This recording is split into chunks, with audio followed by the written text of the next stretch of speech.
నన్ను బలపర్చు క్రీస్తు యందు నేను సమస్తము చేయగలను. దేవుడు మన పక్షమునుండగా మనకి విరోధి ఎవడు? ఆమేన్, ఆమేన్. ఈ నూతన సంవత్సరంలో అడుగు పెట్టడానికి దేవుడు మనందరికీ కృపనిచ్చారు. 2 దినములు కావస్తుంది.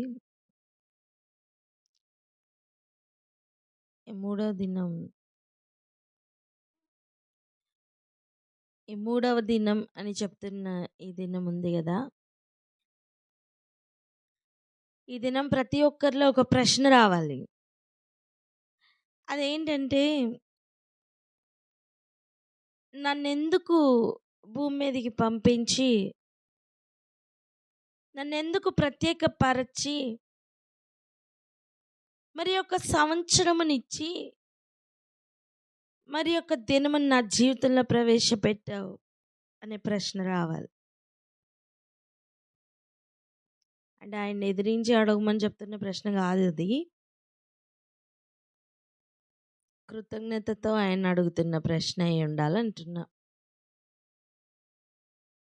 ఏదో వచ్చా బ్రతికేస్తా వెళ్ళిపోతా, ఎందుకు వచ్చానో తెలీదు, ఎందుకు బతుకుతున్నానో తెలీదు అన్నట్టుగా కాదండి.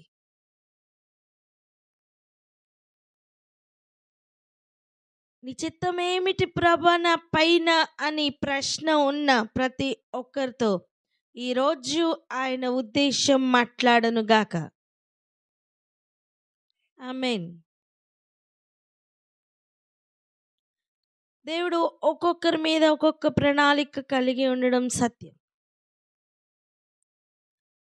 వాక్య భాగాలన్నీ కూడా ఇలా చెయ్యండి, ఇలా చెయ్యొద్దు అని చెప్తున్నారు అంటేనే ఆయన ఉద్దేశం మొత్తాన్ని కూడా చెప్తున్నట్టు.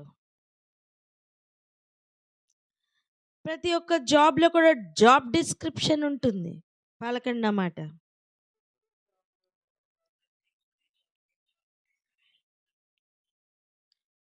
ఎగ్జాక్ట్గా అలాగనే ఎవరెవరి జాబ్ డిస్క్రిప్షన్ ప్రకారం వారి జాబ్ వాళ్ళు చేయాలి. ప్రతి ఒక్కరికి కూడా జీతం కూడా సిద్ధపరిచి ఉంటుంది. చూడండి, ఒక్కొక్క మంత్లో ఒక్కొక్క రిటైర్ అవుతూ ఉంటారు.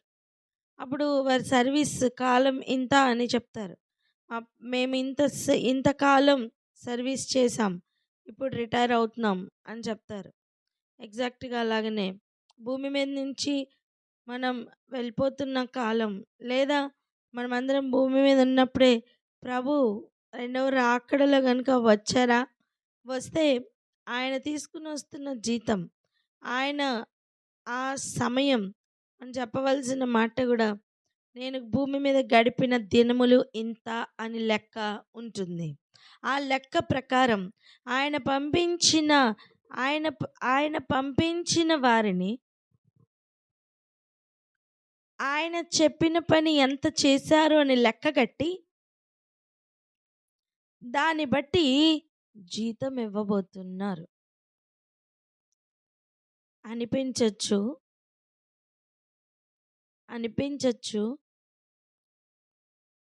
ఏసైని నమ్ముకున్న వాళ్ళకే జీతం, మిగిలిన వాళ్ళకి కాదని.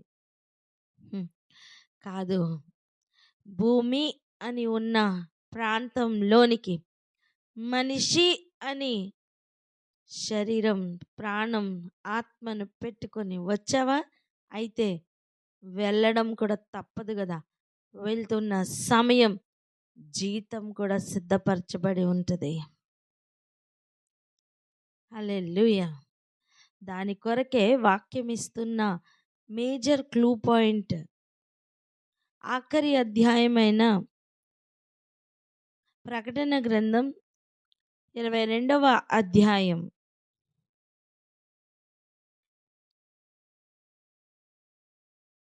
10, 11, 12 వచనాలు చదువుదాం.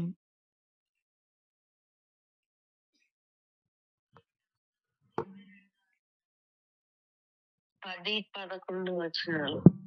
మరియు అతడు నాతో ఇలాగ చెప్పెను, ఈ గ్రంథమందున్న ప్రవచన వాక్యములను ముద్ర వేయవలదు, కాలము సమీపమై ఉన్నది, అన్యాయము చేయవాడు ఇంకనూ అన్యాయమే చేయనిమ్ము, అపవిత్రుడైన వాడు ఇంకనూ అపవిత్రుడుగానే ఉండనిమ్ము. నీతిమంతుడు ఇంకనూ నీతిమంతుడుగానే ఉండనిమ్ము. పరిశుద్ధుడు ఇంకనూ పరిశుద్ధుడుగానే ఉండనిమ్ము.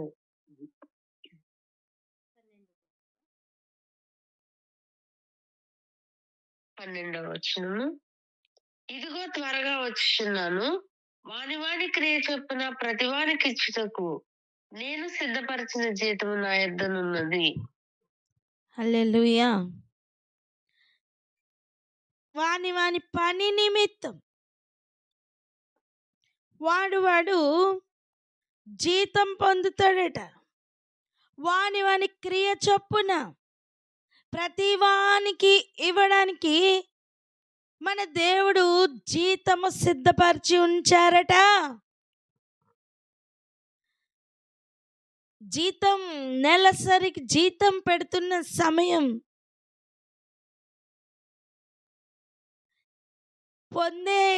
జీతం పొందే అవకాశం ఉంటుందో లేదో తెలీదు. భూమి మీద ఒక వ్యక్తి పని చేస్తున్న సమయం, ఉద్యోగంలో జాయిన్ అయిన తర్వాత నెలకు ఖచ్చితంగా జీతం తీసుకుంటాడన్న గ్యారెంటీ లేదు. ఏ దినం ఆబ్సెంట్ పడుతుందో ఆ దినం జీతం కట్ అవుతుంది. ఒకవేళ ఆ వ్యక్తే భూమి మీద లేకుండా కనుక అయితే ఆ వ్యక్తికి జీతం ఇక ఉంటుందా? ఉండదు. కానీ ఈ మన ప్రభు చెప్తున్న జీతం అటువంటిది కాదు. ఈ మన ప్రభు ఇప్పుడు మెన్షన్ చేసిన జీతం నువ్వు ఎక్కడికి వెళ్ళినా తప్పించుకోలేవు. నాకొద్దు అని చెప్పి చేతులు ముడుచుకున్నా సరే సాధ్యం కాదు, తీసుకోవాల్సిందే. వింటున్నారా? అంటే మానవుడు ఒక అపాయింట్మెంట్ తీసుకుని వస్తున్నాడని అర్థం. మానవుడు జీతం తీసుకోవడానికి దేవుడు జీతం రెడీ చేస్తున్నారంటే మానవుడు ఏదో పని కొరకు నియమించబడ్డాడని అర్థం. ఎవ్రీ ఏరియాలో దేవుడు నియమించిన పని ప్రకారం చేస్తే అప్పుడు జీతం కూడా మంచిగా వస్తుంది. ఎందుకో ఆలోచించండి. ఇక్కడ చదువుకున్న వచనాల్లో అపవిత్రుడైన వాడు ఇంకను అపవిత్రుడుగానే ఉండనిమ్ము అనుందా? అడ్డగింపుము అనుందా? ఉండనిమ్ము అనుంది. మనకి ఎలా అనిపిస్తుందంటే ఒక అపవిత్రత కార్యం జరుగుతుంటే లేదా అవినీతి కార్యం జరుగుతుంటే అడ్డగించాలనిపిస్తుంది, ఆపాలనిపిస్తుంది, హెచ్చరించాలనిపిస్తుంది, ఎన్నో చెయ్యాలనిపిస్తుంది. వినని సమయం విడిచిపెడతాం కదా, అవునా? కానీ ప్రభు యాంగిల్లో ప్రభు అలా చెప్పట్లేదు. వాడు అపవిత్రుడుగా కంటిన్యూ అవుతున్నాడా? ఉండని. అలా చెప్పడానికి కారణం ఏంటో తెలుసా? నీతిమంతుడయ్యే అవకాశం ఎన్నోసార్లు ప్రభు ఇచ్చారు. ఒక్కొక్క దినం బ్రాండ్ న్యూ డే ప్రవేశపెడుతున్నప్పుడు, ఒక్కొక్క వాక్యం చెవున పడుతున్నప్పుడు దేవుడు మార్పు పొందడానికి అవకాశములు అనేకములు ఇచ్చారు. నేను అంటాను, ఎన్ని దినములు ఇచ్చారో అన్ని అవకాశాలు ఇచ్చారంటాను.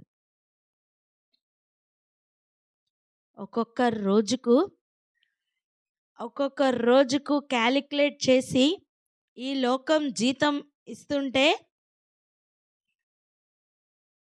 ఒక్కొక్క క్షణానికి క్యాలిక్యులేట్ చేసి దేవుడు జీతంను సిద్ధపరిచారు.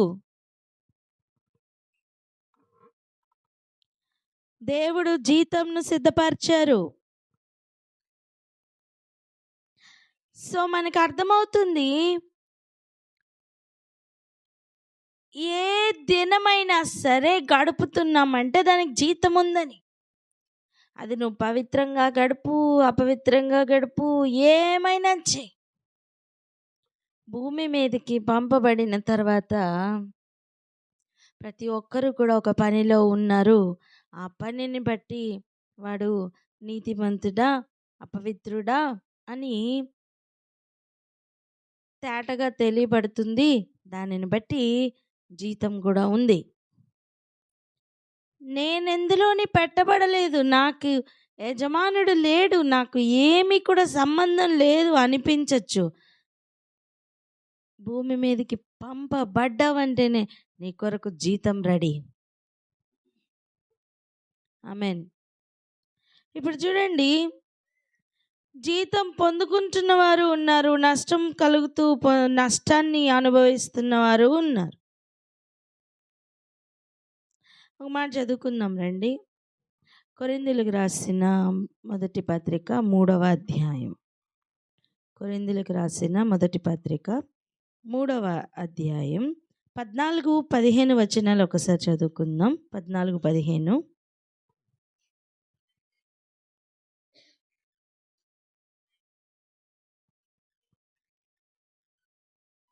మీద ఒకడు కట్టిన పని నిలిచిన ఎడల వాడు జీతము పుచ్చుకొనును. ఒకని పని కాల్చివేయబడిన ఎడల వానికి నష్టము కలుగును. అతడు తన మట్టుకు రక్షింపబడును గాని అగ్నిలో నుండి తప్పించుకున్నట్టు రక్షింపబడును. పునాది మీద ఏదైనా మిగిలితే దానికి జీతం ఉందట. అంటే ఒకడు పని చేసిన తర్వాత వాడు పునాది మీద ఏమేమి కట్టాడో వాని పని ఎట్టిదో అగ్ని వచ్చి బయలుపరుస్తుంది. అగ్ని తేటగా బయలుపరుస్తుంది. ఇంకెవరు ఆ పనిని గురించి మాట్లాడాల్సిన పని లేదు. చూడండి, ఒక పునాది మీద ఒక చక్కటి ఇల్లు కట్టారనుకుందాం. ఆ ఇంటిని గమనించినప్పుడు ఆ ఇంటికైన ఖర్చు అనుకుందాం ఒక 4 కోట్లని. ఎంత? 4 కోట్లు. దాన్ని అమ్మేటప్పుడు వాడు తక్కువకు అమ్ముతాడా, ఎక్కువకు అమ్ముతాడా? చెప్పాలి. ఎక్కువకు అమ్ముతాడు. ఆ లెక్కన దేవాది దేవుడు బాగా డబ్బున్నాడు కనుక, సర్వసంపన్నుడు కనుక 4 కోట్ల ఇల్లు ఎంతకి అమ్మచ్చు మనం? చెప్పండి.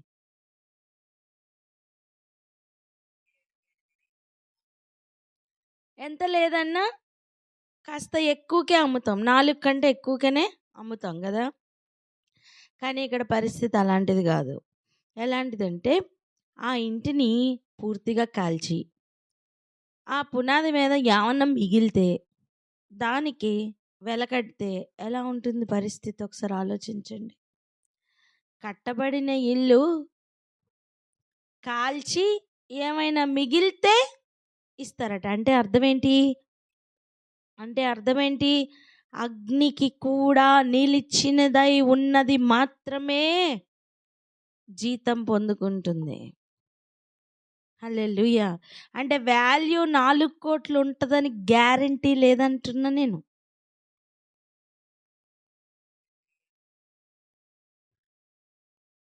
ఇప్పుడు ఆలోచించండి. నష్టం కలుగుతున్న వారు ఉన్నారు, జీతం పుచ్చుకుంటున్న వారు ఉన్నారు. ఫస్ట్ మనం ఏం నేర్చుకోవాలి? ప్రతి ఒక్కరికి జీతం ఉందని. ఇప్పుడేం నేర్చుకుంటున్నాం? జీతం ఉంది, కానీ దానిని అగ్ని వచ్చి బయలుపరుస్తుంది. దాన్ని టెస్ట్ చేస్తున్నది అగ్ని. ఇదంతా ఇలా ఉండగా భూమి మీద పంపించేటప్పుడే ఒక పని ఇచ్చి పంపించినప్పుడు ఎంత జాగ్రత్తగా ఉండాలో ఇప్పుడు అర్థమైందా? ప్రతి దినం ఎంత జాగ్రత్తగా ఉండాలో ఇప్పుడు అర్థమవుతుందా? ప్రతి క్షణం ఎంత భయం కలిగి ఉండాలో ఇప్పుడు అర్థమవుతుందా? ఏదో బతికేను సచ్చాను అన్నట్టు కాదండి మన జీవితం. ప్రతి దినంకు ఒక లెక్క ఉంది, ప్రతి క్షణానికి ఒక లెక్క ఉంది. లెక్కలు కడుతున్నవాడు, లెక్కలు చూచువాడు లెక్కలు కడుతున్నాడని గ్రహిద్దాం. అందరు చెప్దాం, గ్రహిద్దామని. ఇలా ఉంటుండగా ఇప్పుడు ప్రత్యేకించి ఎవరికైనా పిలిచి కొన్ని అపాయింట్మెంట్స్ ఇచ్చారనుకోండి, కొన్ని పనులు అప్పగించి నియమించారనుకోండి, ఇక వారు ఇంకెంత జాగ్రత్తగా ఉండాలి? హలో, ఇంకా జాగ్రత్తగా ఉండాలి. ఒక్కొక్క పనికి ఇంకా జాగ్రత్త పడాలి. ఈరోజు అలా జాగ్రత్త పడవలసిన సమయానికి మనం వచ్చేసాం. చెప్పండి పక్కవారితో ఆ మాట.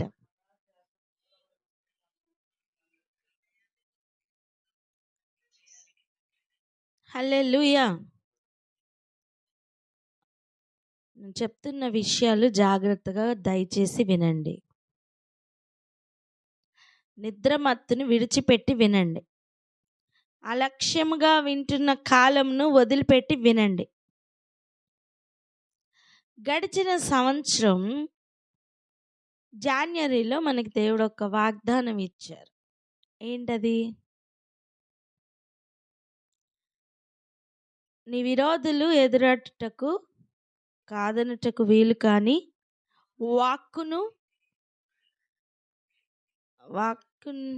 వాక్కును జ్ఞానమును ఇస్తానని చెప్పారు.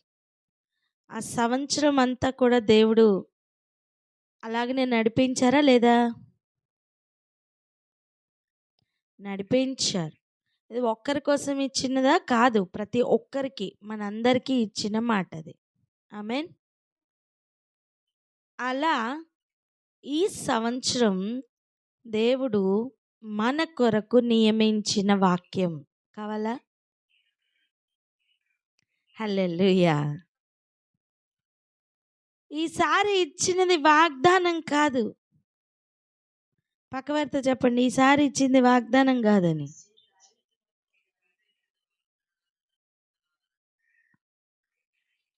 మరి ఏంటి ఇచ్చారు? అపాయింట్మెంట్ ఇస్తున్నారు.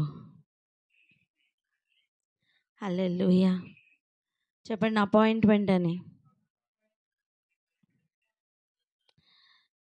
ఈ మాటలు వింటున్న నువ్వు ఏంటి అపాయింట్మెంటా అని లైట్గా తీసుకునే టైం కాదు నాన్న ఇది. నిర్లక్ష్యపు ఆత్మను విడిచిపెట్టు. మేము అనుభవిస్తున్న అదే ప్రజెన్స్ని నువ్వు అనుభవించి చూడు. ఈ అపాయింట్మెంట్ యొక్క విలువ నీకు అర్థమవుతుంది. ఏమీ కాకుండా ఊరికినే ఉద్యోగం వచ్చిన వాడికి ఏ విలువ తెలీదండి. ఎదురు చూసి చూసి చూసి పొందిన వానికి ఉద్యోగం యొక్క విలువ తెలుస్తుంది. అర్హతే లేని వారికి, అర్హతే లేని సమయం,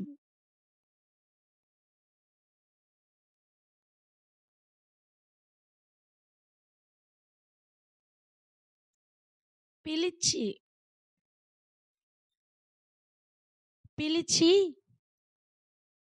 ఇది నీ పని, దీని కొరకు నిన్ను నియమించానని చెప్తే ఎలా ఉంటుంది? ఇంకెంత శ్రద్ధ కలిగి చెయ్యాలి ఆ పనిని.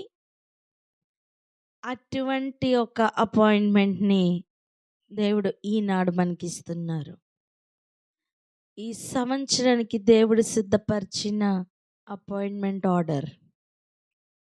చెప్పండి, అపాయింట్మెంట్ ఆర్డర్ అని. హల్లెలూయా, హల్లెలూయా.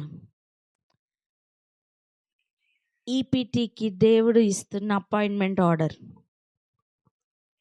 హల్లెలూయా. ఈ మాటను నువ్వు వింటున్న నాడే నువ్వు ఈ పని కొరకు నియమించబడ్డావు. ఈ మాట నీ చెవున పడుతున్న సమయం నుండే ఈ పనికి నువ్వు నియమించబడ్డావు.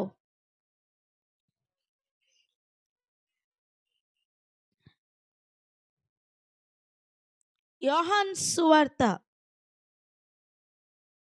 15వ అధ్యాయం 16వ వచనం. అధ్యాయము 16వ వచనము. మీరు నన్ను ఏర్పరచుకొనలేదు, మీరు నా పేరిట తండ్రిని ఏమి అడుగుదురో అది ఆయన మీకు అనుగ్రహించినట్లు మీరు వెళ్ళి ఫలించుటకును మీ ఫలము నిలిచి ఉండుటకును నేను మిమ్మల్ని ఏర్పరచుకొని నియమించితిని. హల్లెలూయా. Thank you Lord. అర్థమవుతుందా? మీరు నన్ను ఏర్పరచుకొనలేదు. హలో, మనం ఆయనను ఏర్పరచుకొనలేదు. మనం ఆయనకి పని ఇవ్వలేదు. మనం ఆయనకి పని ఇవ్వలేదండి. ఇలా చెయ్యి, అలా చెయ్యి, అలా చెయ్యి, ఇలా చెయ్యి, ఇది చెయ్యి, ఇది చెయ్యి అని చెప్పడానికి మనం ఆయన్ని ఏర్పరచుకొనలేదు.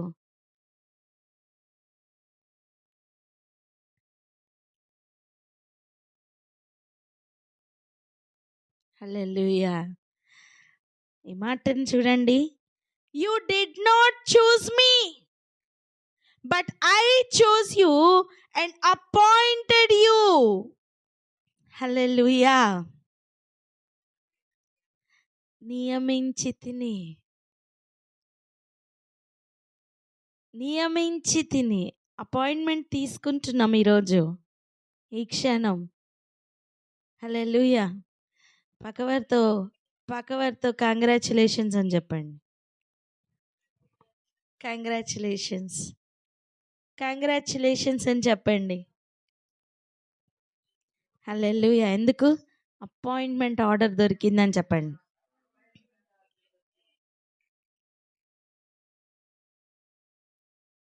అండ్ ఏమని అపాయింట్మెంట్ ఆర్డర్ దొరికిందో తెలుసా? ఆ మాటను చదువుకుందాం. 16th వర్స్ని ఒకసారి ఇంగ్లీష్ వెర్షన్లో చదవండి.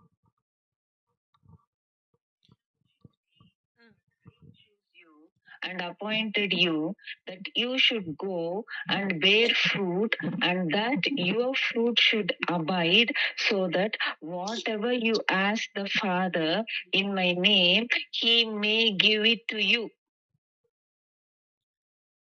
హల్లెలూయా. హీ అపాయింటెడ్ us అంట. దేనికి? To bear fruit. ఫలించుటకు అపాయింట్ చేశారు. హల్లెలూయా. అంతే కదా? అవునా కదా? ఫలించుటకు అపాయింట్ చేశారు. చెప్పండి అన్నమాట. అంతేకాదు, ఆ ఫలము నిలిచి ఉండుటకు అపాయింట్ చేశారు.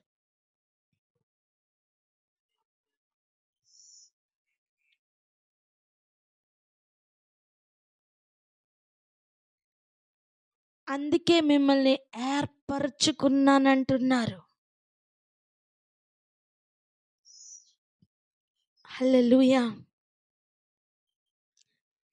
ఇది చాలా స్పెషల్ ఇయర్ అండి.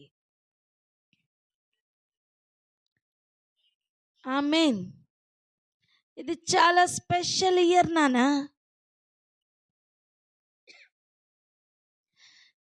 నీవు కట్టబడుతున్న పునాది మీద అగ్నియే వచ్చి పరీక్షించినప్పుడు కూడా నిలిచి ఉండడి ఫలము ఉండులాగున దేవుడు నిన్ను ఏర్పరచుకున్న సంవత్సరం ఇది.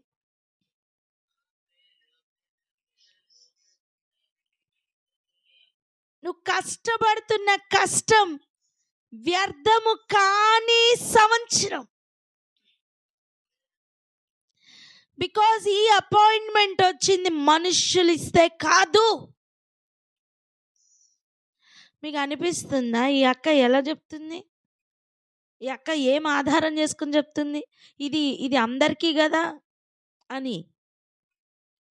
మరి నువ్వు కార్డు తీస్తే కార్డులో వాక్యం వచ్చినప్పుడు ఇది నా కొరకు దేవుడు మాట్లాడారని ఎలా తీసుకుంటున్నావు?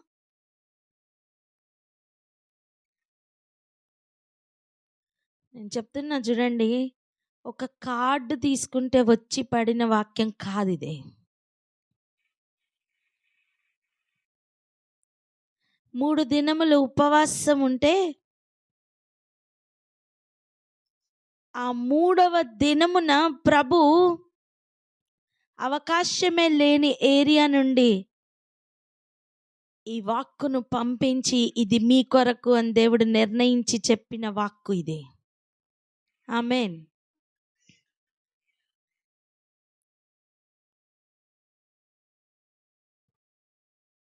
అవకాశం లేదు, ఇక చేజారిపోయిందన్న సమయం, ఉద్యోగం దొరికితే ఎలా ఉంటుందో అలా వచ్చిన వాక్యం ఇది. హల్లెలూయా.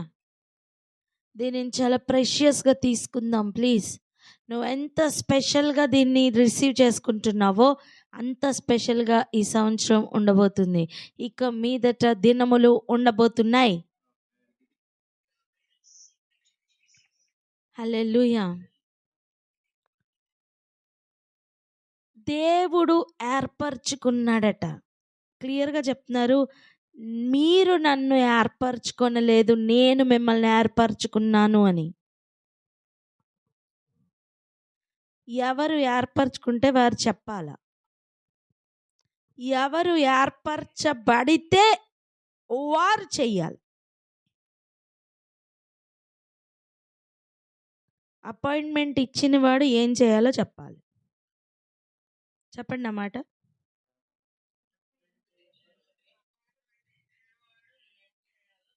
అంతే కదా, అపాయింట్మెంట్ ఇచ్చిన వాడు ఏం చేయాలో చెప్పాలి. అది జాబ్ డిస్క్రిప్షన్ ఎవరు చెప్పాలా? జాబ్లో జాయిన్ అయిన వాడు చెప్పాలా? జాబ్లో జాయిన్ చేసుకున్నవాడు చెప్పాలా? అది ఇంతకాలం మనం జాబ్లో మనం దేవుణ్ణి పెట్టుకున్నట్టు పనులు అప్పగించిన కాలం చాలు. మనం పెట్టుకున్న పని మనిషి కాదు ఆయన, ఆయన పెట్టుకున్న పని వాళ్ళం మనం. చెప్పండి ఆయన మాట. హల్లెలూయా. ఎంతకాలం తెలుసో తెలియకో మనం పెట్టుకున్న పని మనిషి అన్నట్టు పనులు అప్పగించి వెళ్ళిన కాలం చాలు. వెళ్ళిపోతూ నా ఇల్లు కాపాడు అని పని అప్పగించిన కాలం చాలు నానా. వెళ్తూ నా నా నా పనిని నువ్వు చూసుకో, నన్ను దారిలో కాపాడు, నాకు బట్టలు ఇవ్వు, నాకు అజ్జేయి ఇచ్చేయి, లేకపోతే నాకు ఉద్యోగం కావాలి ఇచ్చేసేయి, సరేనా, నా పిల్లకి పెళ్ళి అవ్వాలి, సరేనా, చూసుకో. ఇలా పనులు అప్పగించిన కాలం చాలు. ఇక మీదటి నుంచి ప్రార్థన మార్పు రావాలి. ఏమని అడగాలో తెలుసా? ఈ దినం నాకు ఇచ్చావు, నిన్న ఏం చేయమంటావు? నేను పలానా పని మీద ఇప్పుడు వెళ్ళాల్సి వస్తుంది కదా, నన్ను అక్కడ ఏం చేయమంటావు? ఏ పని కొరకు నన్ను అక్కడ పంపిస్తున్నావు? నాతో మాట్లాడు ప్రభా, చిత్తము ప్రభు నువ్వు చెప్పు, నేను చేసేస్తా అన్నట్లు తయారవ్వాలి. హల్లెలూయా. ఎంతమందికి అర్థమవుతుంది? మొట్టమొదటి మాట, ఆయన మనల్ని ఎన్నుకున్నారు, మనం ఆయన్ని ఎన్నుకోలేదు. నీకు 10 ఉద్యోగాలు వస్తే అందులో ఒకటి నువ్వు ఎన్నుకోలేదు నాన్న. దేవుని ఎదురుగుండా 10 మంది ఉంటే అందులో నిన్ను ఎన్నుకున్నారు. హల్లెలూయా. నీ ఎదురుగుండా కోట్ల జాబ్స్ ఉంటే నువ్వు నాకు ఇది కావాలని నువ్వు ఎన్నుకోలే.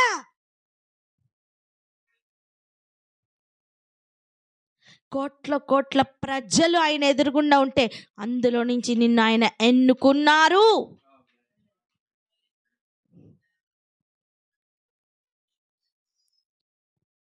ఇప్పుడు ఎవరి మాట వినాలి?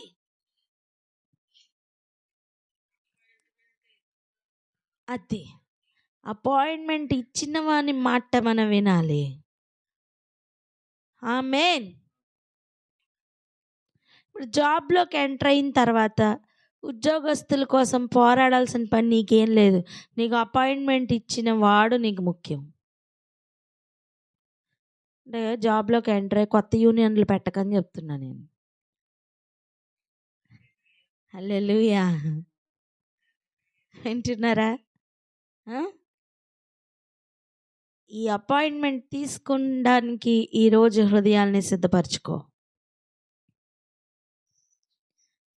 దేవునితో ఈ నిబంధన చేసుకో. ఈ దినం అపాయింట్మెంట్ ఆర్డర్ వచ్చిన వెంటనే మనం చేయాల్సిన పని ఏంటి? సైన్ చేసి వెనక్కి పంపాలి. ఈరోజు ఈ అపాయింట్మెంట్ ఆర్డర్ మీద సైన్ చేస్తావా? జాబ్ డిస్క్రిప్షన్ ఏంటో ఈరోజు చదువుకుంటావా? ఆయన పనిలో పెట్టుకుంటున్నారు, ఏం చెయ్యాలో తెలియకుండా ఏమీ చెయ్యలేవు. పలకండి అన్నమాట.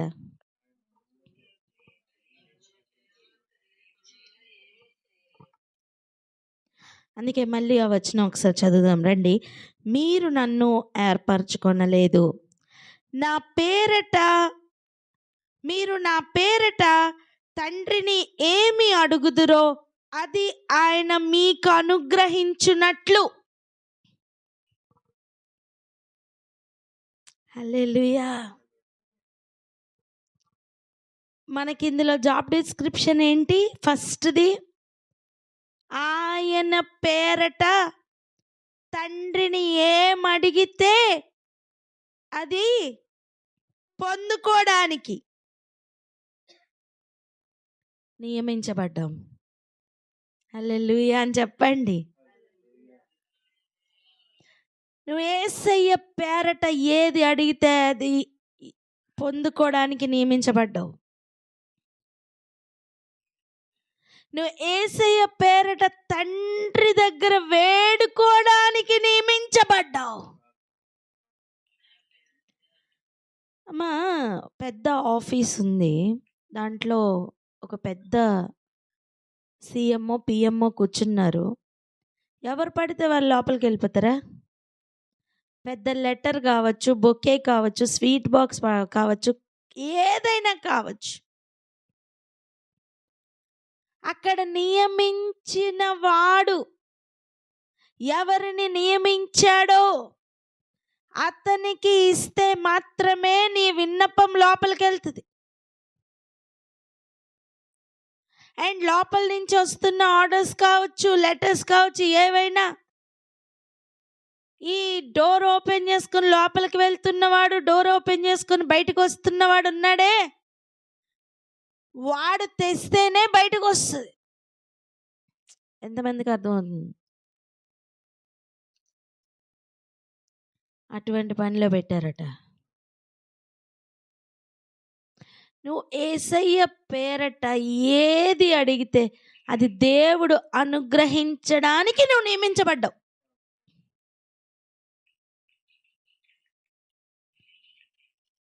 హలో, ఒకటి జాబ్ డిస్క్రిప్షన్లో ఫస్ట్ పాయింట్ ఏంటి? యేసయ్య పేరట తండ్రిని అడగడానికి. ఆమెన్. ఏది అడిగితే అది పొందుకోవడానికి, బికాస్ దేవుడు అనుగ్రహించడానికి రెడీగా ఉన్నారు. ఆమెన్. రెండవది, ఈ జాబ్ డిస్క్రిప్షన్లో రెండవది చూడండి, మీరు వెళ్ళి ఫలించుటకు. ఇక్కడ అడిగావు, ఏది అడిగితే అది పొందుకున్నావు, కానీ దాంతో ఏం చేయాలి? ఫలించాలి. హల్లెలూయా. ఒక చెట్టుకి లోపల సారం ఉంటుంది, ఆ సారంకు ఒక పని ఇస్తే ఆ పని ఏంటో తెలుసా? అది వేరు దగ్గరికి వెళ్ళాలి, సారం మొత్తం తీసుకోవాలి, చిగురు దగ్గరికి వచ్చాయి అది అందజేయాలి. అలా ఇటు అటు తిరగాలి. ఎంతమందికి అర్థమవుతుంది? ఒక నీరు వంటి పదార్థం ఉంటుంది, దానికి ఏంటి పని తెలుసా? రెండవది, నీకు బ్లడ్లో ఉన్న పని ఏంటో తెలుసా? ఇటు అటు తిరగడం. హలో, బ్లడ్కి పని ఏంటండి? ఇటు అటు తిరగాలి. ఏం చేయాలి? ఇటు అటు తిరుగుతూ, ఇటు అటు ఏం చేయాలో తిరుగుతూ వెళ్ళిన ప్రతి ఏరియాలో నుండి కూడా ఏదో కొంచెం తేవాలి, ఏదో కొంచెం ఇవ్వాలి. హల్లెలూయా.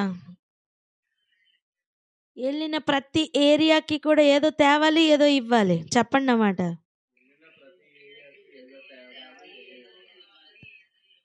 ఇదిగో ఇక మీదట నువ్వు అలా తిరగాలి. హల్లెలూయా.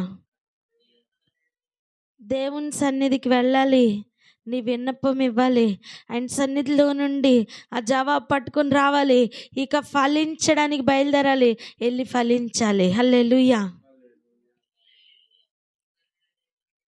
అండ్ అక్కడ ఆ ఫలం వెంటనే పడిపోతే, రాలిపోతే ఏం ప్రయోజనం? కాదు కాదు, అది నిలిచి ఉండుటకు నువ్వు అపాయింట్ చేయబడ్డావు.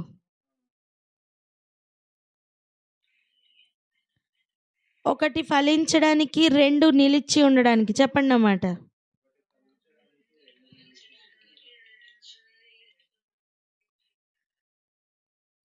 నీ జాబ్ డిస్క్రిప్షన్ ఏంటో నీకు సరిగా అర్థమైతే ఇక నిన్ను ఆపేదెవరు?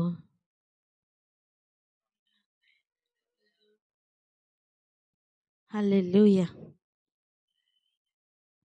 దేవుడు రెడీ చేసిన స్పెషల్ అపాయింట్మెంట్ ఆర్డర్స్ రిసీవ్ చేసుకోవడానికి ఈరోజు నీ చెవులు ఈ మాటలు వింటున్నాయి. సరిగా అర్థం చేసుకొని, నీ హృదయంతో గ్రహించి ఈ జాబ్లోకి సైన్ ఇన్ అవ్వు.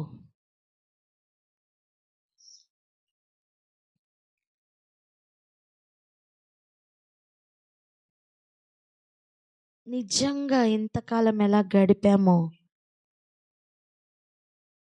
ఇంతకాలం మనమేదో దేవుణ్ణి అపాయింట్ చేసుకున్నట్టు ఫీల్ అయ్యాం కదా, ఇంకా చాలు.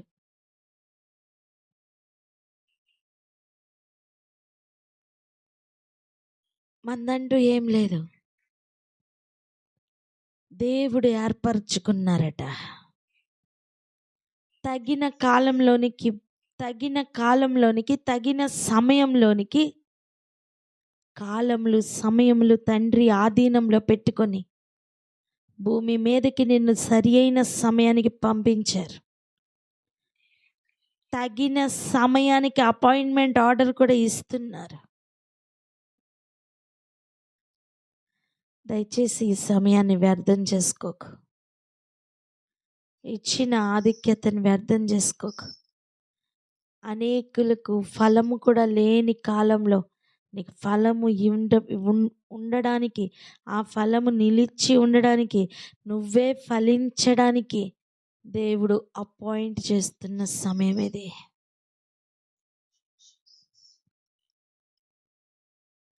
దేవుడు సిద్ధపరిచిన అపాయింట్మెంట్ ఆర్డర్ తీసుకోవడానికి 2025 సంవత్సరం చూడని వారు ఎంతోమంది, అనేకులు రాలిపోయిన, నీ కళ్ళెదురుగుండానే రాలిపోయిన పరిస్థితులు ఎన్ని చూసావు. నిన్ను ఇంకా నిలబెట్టింది కారణం ఏంటో తెలుసా? ఇదిగో ఈ అపాయింట్మెంట్ ఆర్డర్ ఇవ్వడానికే.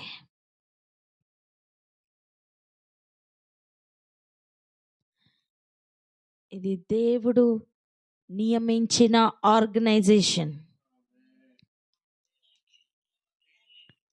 ఇది దేవుడు స్వయంగా ఇస్తున్న అపాయింట్మెంట్ ఆర్డర్. నమ్మండి, ఇది మనుషుల చేత నియమించబడినది కాదు, మనుషుల చేత ఇవ్వబడుతున్నది కూడా కాదు.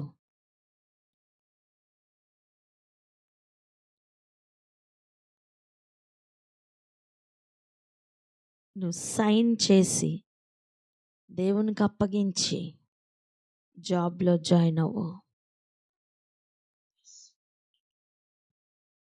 అక్క,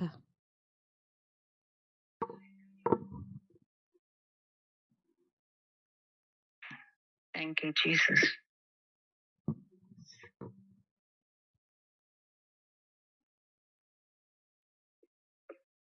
ప్రార్థన చేసుకున్నామండి.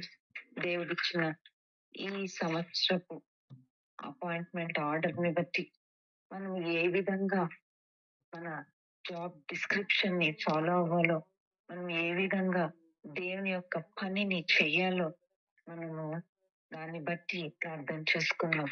హల్లెలూయా. Thank you father. సో మనము ఈ లోకానికి మన దేవుడు మనల్ని ఎందుకు పంపించారు, ఆయన చిత్తం ఏంటి అని దేవుని అడుగు వారంగా ఉండాలి. సో ప్రతి ఒక్కరికి ఒక జాబ్ ఉంటుంది. ఆ జాబ్ డిస్క్రిప్షన్ బట్టి వారి పని చేయటం జరుగుతుంది. వారి పని చేయటం బట్టి జీతము ఇవ్వబడుతుంది అని మనము గ్రహించుచున్నాం. యూజువల్ గా ఇది లోకంలో జరుగుతున్న రొటీన్ ప్రొసీజర్. సో అలాగే మనము దేవుని కొరకు నియమింపబడిన వారమైతే దేవుడు మనల్ని ఈ భూలోకమునకి పంపించిన దానికి ఒక పర్పస్ ఉంది. ఒక అసైన్మెంట్ అనేది దేవుడు మనకి ఇచ్చి ఉన్నాడు. సో ఆ పర్పస్ ని ఫుల్ఫిల్ చేయవారుగా, ఆ అసైన్మెంట్ ని కంప్లీట్ చేయవారుగా ఉండాలి అంటే మనం జాబ్ లో జాయిన్ అవ్వాలి. జాబ్ లో జాయిన్ అయ్యాము అంటే జాబ్ డిస్క్రిప్షన్ ఏంటో తెలుసుకోవాలి. అంటే జాబ్ లో డిస్క్రిప్షన్ అంటే ఏంటి, నువ్వు ఈ పని చేయాలి, ఆ పని చేయాలి, ఇది చేయకూడదు, ఇలా రూల్స్ ఫాలో అవ్వాలి, ఇది రూల్స్, ఇది రెగ్యులేషన్స్, ఇది ఈ ఈ ఆర్గనైజేషన్ యొక్క ప్రిన్సిపల్స్, సో వీటికి నువ్వు కట్టుబడి ఉండాలి అనేది జాబ్ డిస్క్రిప్షన్. సో ఆ జాబ్ డిస్క్రిప్షన్ ని బట్టి మనము ఫాలో అయ్యే వారంగా మనము ఉండాలి. సో దేవుడుకి ఒక లెక్క ఉంటుంది. ఆ లెక్కను బట్టి ఆయన జీతమును ఇచ్చేవాడుగా ఉన్నాడు. సో ప్రతి ఒక్కరు కూడా నువ్వు క్రైస్తవుడు కాదా అనేది దేవుని దృష్టిలో ఉండదు. ప్రతి ఒక్కరు ఎవరైతే ఈ లోకానికి పంపించబడ్డారో వాళ్ళందరికీ కూడా జీతం అనేది ఉంటుంది. సో వారి వారి పనిని బట్టి జీతం అనేది వారికి దొరుకుతుంది అని మనం గ్రహించు. అందుకే మనం ప్రకటన గ్రంథంలో చూసుకున్నాం. ఏమిటి అంటే అన్యాయం చేయవాడు ఇంకనూ అన్యాయం చేయనియండి, అపవిత్రత గలవాడు ఇంకనూ అపవిత్రతగానే ఉండనిము, నీతిమంతుడు ఇంకనూ నీతిమంతుడుగానే ఉండనిము, పరిశుద్ధుడు ఇంకనూ పరిశుద్ధుడుగానే ఉండనిము. ఇదిగో త్వరగా వచ్చుచున్నాను, వాని క్రియలు చొప్పున ప్రతి వానికి ఇచ్చుటకు నేను సిద్ధపరిచిన జీతము నా యొద్ద ఉన్నది. సో ఎవరు ఎలా ఉంటే అలా ఉండనియండి, కానీ నేనైతే త్వరగా వస్తున్నాను. ఎవరు చేసిన పనిని దానిని బట్టి నేను జీతమిచ్చేవాడుగా నేనున్నాను అని వాక్యం సెలవిస్తుంది. కాబట్టి మనము దేవుని చెప్పిన వాక్కును బట్టి, దేవుడు చెప్తున్న ప్రతి సత్యమును బట్టి మనం గ్రహించే వారంగా ఉండాలి. ఆ సత్య వాక్యమును మనం రిసీవ్ చేసుకుంటూ మన జీవితంలో సరి చేసుకుంటూ మౌల్డ్ చేసుకుంటూ మనము దేవుడు ఇచ్చిన వాగ్దానములకు కట్టుబడిన వారమై ఉంటూ మన జీవితమును వాక్యానుసారంగా జీవించే వారంగా మనము ఉండాలి. అప్పుడే మనము దేవుని యొక్క వారసులముగా నిలబడగలుగుతాం. ఆయన ఇచ్చిన పనిని మనం నెరవేర్చే వారంగా ఉంటాం. ఆయన చెప్పింది చెప్పినట్టు చేయవారుగా ఉంటాం. దేవుడు ప్రతిరోజు ప్రతి వ్యక్తికి కూడా ఒక్కొక్క రోజు ఒక్కొక్క రోజు ఒక్కొక్క సెకండ్ కూడా ఆయన నియమించిన వాడై ఉన్నారు. ఏ పనినైనా కూడా ఏ విధంగానైనా కూడా చేసినప్పటికీ దేవుడు దానికి జీతం ఇచ్చేవారుగా ఉన్నారు. కాబట్టి మనం ఇక్కడ ఆగి ప్రార్థన చేసుకున్నాం. ఏమని ప్రార్థన చేసుకున్నామంటే, దేవా మీరు మమ్మల్ని భూలోకి పంపించినారంటే ఒక పర్పస్ ఉంది ప్రభువా. మేము ఆ పర్పస్ ని మేము ఫుల్ఫిల్ చేయాలంటే మీరు ఇచ్చే జాబ్ లో మేము జాయిన్ అవ్వాలయ్యా. మీరు ఇచ్చిన జాబ్ లో జాయిన్ కావటం కాదు ప్రభువా, ఆ జాబ్ డిస్క్రిప్షన్ ని మేము ఫాలో అయ్యే వారంగా ఉండాలి.